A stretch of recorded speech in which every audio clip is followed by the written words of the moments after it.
බාහිර කෝණ ප්‍රමේය වගේම අභ්‍යන්තර කෝණ ප්‍රමේයත් සාධනය කරන විදිහ මේ ශ්‍රේණියේදී ඔයාලට ඉගෙන ගන්න ලැබෙනවා.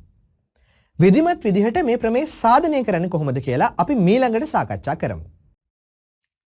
දැන් අපි යන්නේ ABC ත්‍රිකෝණය සඳහා අභ්‍යන්තර කෝණ ප්‍රමේය සාධනය කරන්නේ කොහොමද කියලා ඔබට පැහැදිලි කරන්න. ඔබට පේනවා ඇති ABC ත්‍රිකෝණයේ BC පාදය D දක්වා දික් කරගෙන ඇඳලා තියෙනවා. ඊට අමතරව සාධනය කිරීමේ පහසුවට තමයි BA පාදයට සමාන්තරව CE පාදය නිර්මාණය කරලා තියෙන්නේ. අපි සාධනය කරන්න ඕනේ අභ්‍යන්තර කෝණ වෙන ACB, ABC සහ BAC කෝණවල එකතුව අංශක 180ක් වෙන බව. අපි CE රේඛාව BAත් එක්ක සමාන්තර වෙන විදිහට නිර්මාණය කරගත්ත නිසා ECD කෝණය ABCට අනුරූප කෝණයක් විදිහටත් ACE කෝණය BACට ඒකාන්තර කෝණයක් විදිහටත් එකිනෙක සමාන වෙනවා.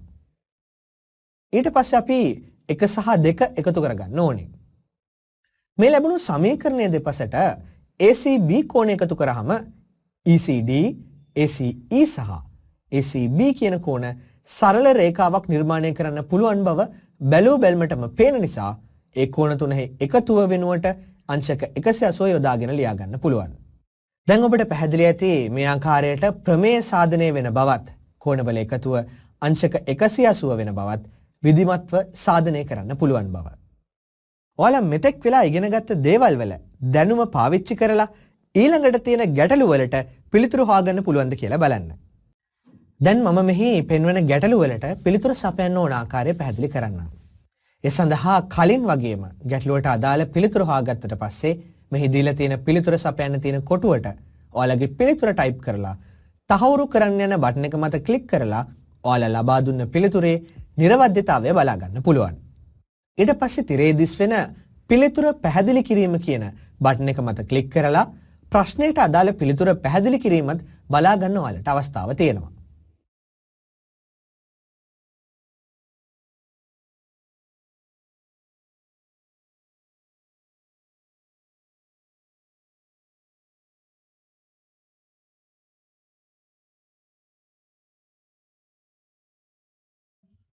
මෙහිදී ඇති ගැටලුවේ ABC කෝණය දෙස හොඳින් බැලුවොත් ඔයාලට පැහැදිලි වෙන්න ඕනේ. BA පාදය D දක්වා දික් කිරීමෙන් DAC බාහිර කෝණයක් හැදිලා තියෙන බව. ඊට පස්සේ DAC බාහිර කෝණයට අදාළ ABC ත්‍රිකෝණයේ අභ්‍යන්තර සම්මුඛ කෝණ දෙක හඳුනා ගන්නත් ඕනේ. එහි අභ්‍යන්තර සම්මුඛ කෝණ ABC සහ BCA කෝණ වෙනවා.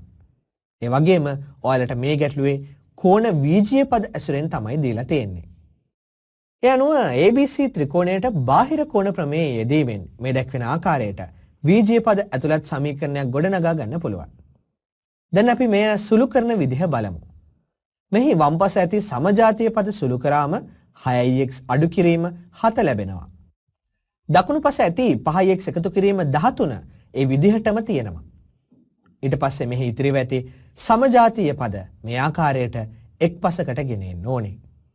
එවිට 6x අඩු කිරීම 5x සුළු කරාම x උත් 7 එකතු කිරීම 13 සුළු කරාම 20ක් ලැබෙනවා. දැන් ඔයාලට පැහැදිලි වෙන්න ඕනේ x සමාන වෙන්නේ 20ට කියලා.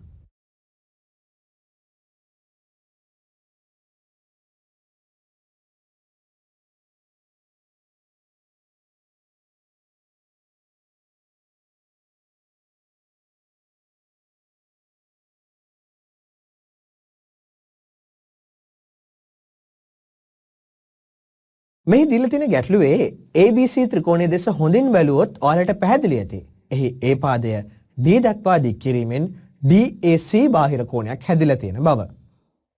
ඊට පස්සේ DAC බාහිර කෝණයට අදාළ ABC ත්‍රිකෝණයේ අභ්‍යන්තර සම්මුඛ කෝණ දෙක ABC සහ ACB කෝණ ලෙස හඳුනා ගන්න පුළුවන්. දැන් අපි ABC ත්‍රිකෝණයට බාහිර කෝණ ප්‍රමේය යෙදුවොත් y එකතු කිරීම අංශක 40 සමානයි අංශක 120 ලෙස ලියා ගන්න පුළුවන්. ඒ අනුව y සමානයි අංශක 80 ලැබෙනවා.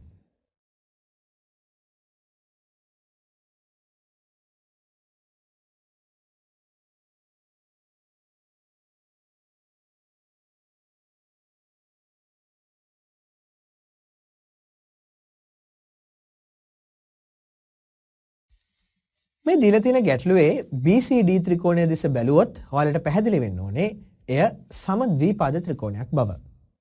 ඒ අනුව එහි ඇති සමාන පාද දෙකට සම්මුඛ කෝණ වන BDC සහ DBC කෝණ දෙක සමාන වෙන්න ඕන බවත් ඔයාලට පැහැදිලියි. දැන් අපිට DBC කෝණයේ අංශක 40ක් කියලා මේ විදිහට ලියා ගන්න පුළුවන්.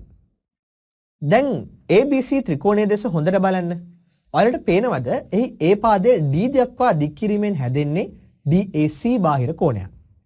මේ DAC බාහිර කෝණයට අදාළ ABC ත්‍රිකෝණයේ අභ්‍යන්තර සම්මුඛ කෝණ දෙක හඳුනාගත්තොත් ඒ ABC සහ ACB කෝණ වෙන බව ඔයාලට පැහැදිලි වෙන්න ඕනේ.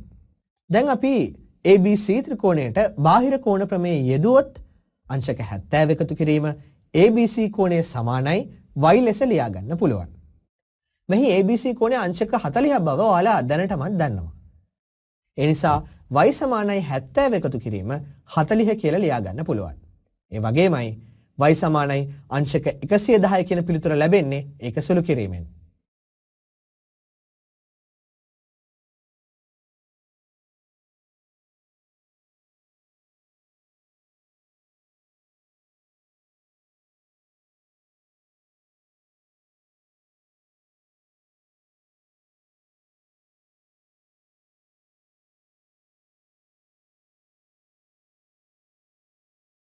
මේ තියෙන්නේ අභ්‍යන්තර කෝණ ප්‍රමේය සම්බන්ධ ගැටලුවක්. අපිට මේ ගැටලුවේදී සමීකරණ සම්බන්ධ දැනුම යොදා ගන්න පුළුවන්. ඔබ ත්‍රිකෝණයේ දීලා තියෙන අභ්‍යන්තර කෝණ දිහා අවධානයෙන් බැලුවොත් පේනවා ඇති අපිට ත්‍රිකෝණයේ අභ්‍යන්තර කෝණ එකකාගය සාමාන්‍ය විදිහට දීලා අනෙක් කෝණ දෙක බීජීය පද ඇසුරෙන් දීලා තියෙන්නේ. අනෙක් කෝණ දෙක දක්වලා තියෙන්නේ x ඇසුරෙන් නිසා පිළිතුර විදිහට අපෙන් බලාපොරොත්තු වෙන්නේ x සඳහා ගයක්. අපි මුලින්ම අභ්‍යන්තර කෝණ තුනේ එකතුව ලියා ගන්න ඕනේ මෙන්න මේ විදිහට. අපිට ලැබෙනවා x එකතු කිරීම 2x එකතු කිරීම අංශක 24. ඒ කෝණ තුනේ එකතුව සමාන වෙන්නේ අංශක 180ට වෙන බවත් ඔබ දැන් දන්නවා. මේ දීලා තියෙන සමීකරණයේ සජාතීය පද සුළු කළාම කෝණ තුනෙහි එකතුව 3x එකතු කිරීම 24 සමානයි අංශක 180 විදිහට ප්‍රකාශ කරන්න පුළුවන්. ඊට පස්සේ මෙන්න මේ විදිහට x යගය අංශක 52ක් ලෙස ලබා ගන්නත් පුළුවන්. අනෙක් කොනේ වෙන්නේ 2x. ඒ කියන්නේ 2 ගුණ කිරීම අංශක 52. 2x සඳහා පිළිතුර වෙන්නේ අංශක 104. අපිට මේ ප්‍රමේය යොදලා අපේ උත්තරේ නිර්වද්‍යතාවය හොයාගන්නත් පුළුවන්. කෝණ තුනෙහි යගය පිළිවෙලින් අංශක 104, අංශක 52 සහ අංශක 24 වෙනවා. ඒ කෝණ තුනෙහි එකතුව අංශක 180ක් වෙන නිසා පිළිතුර නිවැරදි බව තහවුරු කරගන්න පුළුවන්. කලින් ඔයාලා විසඳපු ගැටලුව වගේම තව දුරටත් ඔයාලට මෙතෙක් වෙලා ඉගෙනගත්ත දේවල් වල දැනුම පාවිච්චි කරලා ඊළඟට තියෙන ගැටලු වලටත් පිළිතුරු හොයන්න පුළුවන්ද කියලා උත්සාහ කරලා බලන්න. දැන් ඔයාලට මෙහි පෙන්වන ගැටලු වලට පිළිතුර සපයන්න ඕනේ ආකාරය මම පැහැදිලි කරන්නම්. ඒ සඳහා කලින් වගේම ගැටලුවට අදාළ පිළිතුරු හොයාගත්තට පස්සේ මෙහි දීලා තියෙන පිළිතුර සපයන්න තියෙන කොටුවට ඔයාලගේ පිළිතුර ටයිප් කරලා තහවුරු කරන්න යන බටන් එක මත ක්ලික් කරලා ඔයාලා ලබා දුන්න පිළිතුරේ නිර්වද්‍යතාවය බලා ගන්න පුළුවන්. පිළිතුර ලබා දුන්නට පස්සේ තිරේ දිස් වෙන පිළිතුර කියන බටන් එක මත ක්ලික් කරලා ප්‍රශ්නයට අදාළ පිළිතුර බලා ගන්න ඔයාලට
ඔයාලට දැන් පුළුවන් මෙහි පෙන්වන ත්‍රිකෝණ එක කොටසට අදාළ කෙටි සටහන මත ක්ලික් කරලා එහි පෙන්වන කෙටි සටහන අපි මෙතෙක් වෙලා ඉගෙනගත්ත ත්‍රිකෝණ සම්බන්ධ කරුණු මතක තියාගන්න යොදා ගන්න. ඊළඟ පාඩමත් ඔයාලට ත්‍රිකෝණ පිළිබඳව තව දුරටත් හදාරන්න පුළුවන් පාඩමක් වේවි. අපි නැවතත් ත්‍රිකෝණ දෙවැනි පාඩමෙන් ඔයාලව හමු වෙනවා. එතෙක් ඔබට සුබ දවසක්.